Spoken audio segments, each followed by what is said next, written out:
Hey plate heads, not a good time to go to the gym, but we're here to help. Also, if you're under house arrest or agoraphobic, we have some information that could be useful to you as well.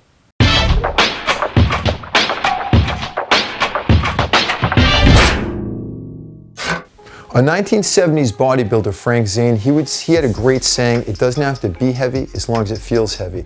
So the point is, you know, we overload our muscles here with so many different, we've got sandbags, weights, kettlebells, dumbbells, bands, all that stuff. You know what? Yeah, it's different in very nuanced way. Every time you kind of change resistances, it's a little bit different, hits your muscles different and all that stuff. But for the most part, your muscles don't care or know the difference between having to produce, you know, 30 pounds of force, whether it's overcoming, you know, like a sandbag, bands, or anything like that. So the point is, sometimes we can just use our body weight, sometimes we can use traditional weight room stuff, other times we can just repurpose things at home. As long as, like, you know, your muscles are working hard enough, we're gonna get the job done. Bodyweight exercises are always a great kind of thing to do. You don't have to be under quarantine or be limited in equipment. These are things that we use all the time when we're in a regular weight room. I love bodyweight squats. Here we go. I'm actually not supposed to do these because I'm sort of trying to bounce back from Lyme disease. Sorry, Dr. Beatty, but you know, let's just get a couple reps in.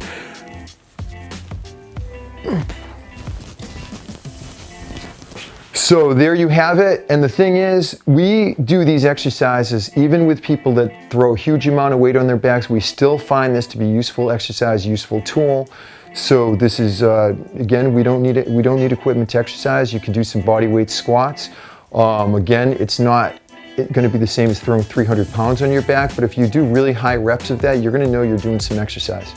Another great body weight exercise, these are reverse push-ups. Yeah, we're using a suspension training system, but we have a way around that for you. This is a 1920 stripper pole. It is holding up the ceiling, and we can use this for some low equipment kind of moves too. In and of itself, we can do sort of this kind of rowing movement, single arm. I sort of like to put a towel. And then this is not the exact same reverse push-up that we did with a suspension trainer, but you know what? A suitable sort of placeholder. And like, you know, every time you change the angle, you're just hitting the muscles a little bit different. We can go low, we can go high, and we can even make it so a little bit more of a bicep kind of elbow flexion thing instead of rowing. So again, just, you know, think outside the box, just use your imaginations. You have a lot of things that can be repurposed for exercise. As a young weightlifter, I remember getting yelled at by great weightlifting coach Istvan Yavorek. He was all over me about not holding my posture aligned. He taught me an exercise that he wanted me to do every night before I went to bed. I don't even know what you call this. It's sort of like a weird Istvan Yavorek style special good morning. Anyway, its knees are unlocked. It's sort of like a hip hinge type of thing. You go down with really bad posture, and then we're gonna kind of extend at the spine, one vertebra at a time, look up, stick your chest out, come up. So sort of like a weird dolphin, stiff-legged deadlift, sort of with bad posture, and then we're just gonna kind of, good time to get reacquainted with your spine, you know, since we got a little bit of extra time on our hands these days anyway. Anyway, if you're in rough shape like I am, there's not a huge amount of muscle tension, there's not a lot of calories getting burned, but you know what? If you're in bad shape, man, you rip a set of 30 of those and you're gonna feel like you're doing something. This is a great time to think about core exercises because you know what? Most of the things we do for core, like in my programs, don't require any equipment at all. So I mean, you're pretty unlimited just about. I mean, you know, yeah, we do use medicine balls and we do use some equipment, but so many things we do don't require any. We have dead bugs, which is one of my most favorite core exercises, rock backs. Any variety of crunches, it's all good. You don't need anything, you can pretty much do it anywhere. I've been irrationally hoarding water. Can that somehow be employed? Yes, water can be an excellent free weight. It weighs about 8 pounds a gallon. And when you have movement of the water sloshing around in a vessel, you have a changing weight distribution to contend with, very functional. Now it only counts if you can keep keep handle down. This, no good. This is not a kettlebell. This is a water jug. What about canned goods? Sure, they probably don't weigh all that much, but a lot of exercises lend themselves to really small loading assignments, so I don't see why not. Ooh. Okay, we'll show you some canned good reps. We have, right now, we have some chickpeas, hearts of palm, and kangaroo tail soup. We're probably gonna go with the kangaroo tail soup.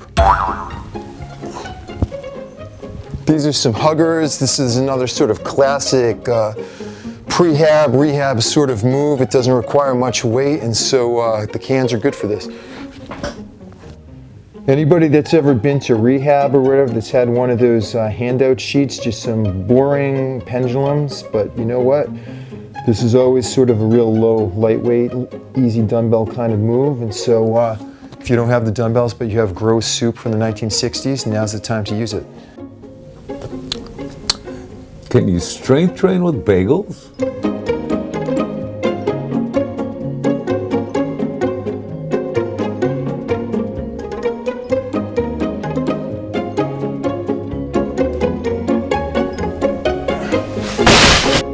I'm having difficulty comprehending the practice of social distancing.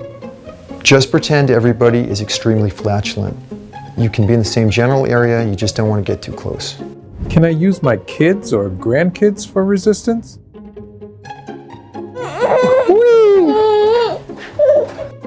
What about my neighbor's kids? Is it even legal to use kids as dumbbells? I don't know, that's a good question. Michaela. So Michaela's been totally chained to her desk, burning the candle at both ends during this whole crisis. It's really been cutting into her exercise time, so she was going to do laundry later tonight anyway. So I'm just going to slip this Alico plate into the laundry basket, effectively raising the intensity of an unpleasant chore anyway, and no one's the wiser. Hey, you don't need an exercise bike. All you need is an antique sharpening stone grinding wheel.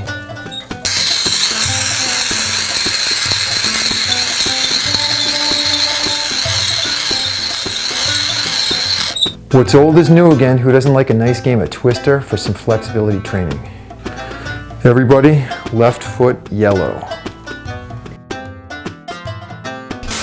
All right, here we go with the Labradoodle row.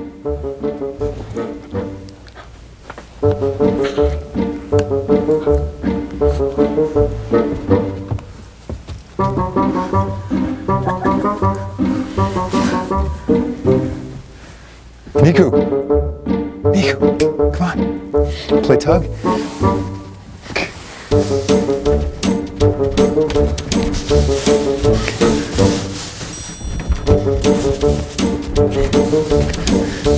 You want to go to the vet?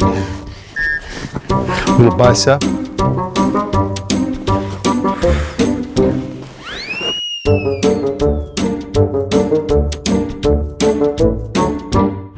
The rule of thumb is 6 feet apart. A standard Olympic bar is 7 feet and change. Try to avoid people, but if you have to be with people, think in terms of keeping a bar length between you and whoever you're with.